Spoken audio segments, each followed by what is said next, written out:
महाशिवरात्रि की रात थी। पूरा शहर रोशनी से जगमगा रहा था। मंदिरों में भीड़, घंटियों की आवाज और हर तरफ एक ही मंत्र गूंज रहा था, ओम नमः शिवाय, ओम नमः शिवाय। लेकिन इस शोर और रोशनी के बीच एक युवक था, विवान। उसके अंदर अंधेरा था। विवान कभी बहुत सपने देखने वाला लड़का था। उसने सोचा था कि वह अपने परिवार का नाम रोशन करेगा, लेकिन पिछले एक साल में सब कुछ बदल गया। उसकी नौकरी चली गई। जिस दोस्त पर उसने सबसे ज्यादा भरोसा किया था, उसने साथ छोड़ दिया। घर में हर रोज ताने सुनने को मिलते थे, तुमसे कुछ नहीं होगा। धीरे धीरे उसने खुद पर विश्वास खो दिया। महाशिवरात्रि के दिन उसकी माँ ने कहा, बेटा आज मंदिर जरूर जाना, आज की रात बहुत खास होती है। मन नहीं था, लेकिन माँ की बात टाल नहीं पाया। वह चुपचाप मंदिर की ओर चल पड़ा। मंदिर के बाहर लंबी लाइन थी। लोग दूध, जल और बेलपत्र लेकर खड़े थे। सबकी आंखों में आस्था थी। विवान के हाथ खाली थे। वह सोचने लगा, मेरे पास तो चढ़ाने के लिए कुछ भी नहीं, मैं क्या लेकर जाऊं। वह मंदिर के एक कोने में जाकर बैठ गया, आंखें बंद की, लेकिन मन शांत नहीं हुआ। उसी समय मंदिर के स्पीकर से एक कथा सुनाई दे रही थी, समुद्र मंथन की कथा। जब देवता और असुर मिलकर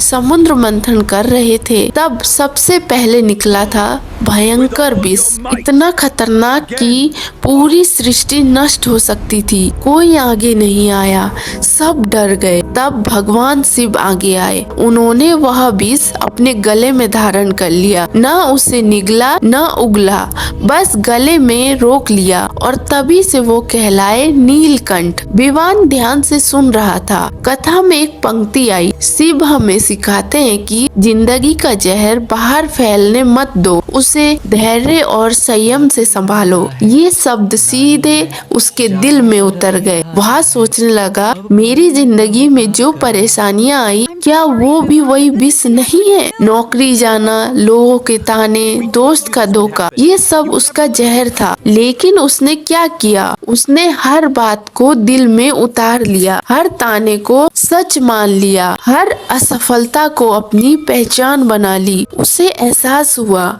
समस्या ये नहीं कि जिंदगी में जहर आया, समस्या ये है कि उसने उसे दिल में उतार लिया। शिव ने जहर को गले में रोका, दिल में नहीं। विवान की आंखों से आंसू बहने लगे। उसने पहली बार खुद से कहा, हाँ मुश्किलें आई, लेकिन इसका मतलब ये नहीं कि मैं खत्म हो गया। वह उठा, धीरे धीरे शिवलिंग के पास पहुंचा। उसके हाथ अब भी खाली थे, लेकिन इस बार उसका मन भरा हुआ था। उसने आंखें बंद की और कहा, भगवान मेरे पास दूध नहीं, बेलपत्र नहीं, लेकिन मैं अपना डर, अपनी नकारात्मक सोच और अपनी हार मान लेने वाली आदत आपको सौंपता हूँ। मुझे समस्याओं से मत बचाओ, मुझे इतना मजबूत बना दो कि मैं उनका सामना कर सकूं। उस रात उसने कोई चढ़ावा नहीं चढ़ाया, लेकिन उसने अपने अंदर एक नया संकल्प जगा लिया। महाशिवरात्रि की वो रात उसके लिए सिर्फ पूजा की रात नहीं थी, वो उसके जीवन की दिशा बदलने वाली रात थी।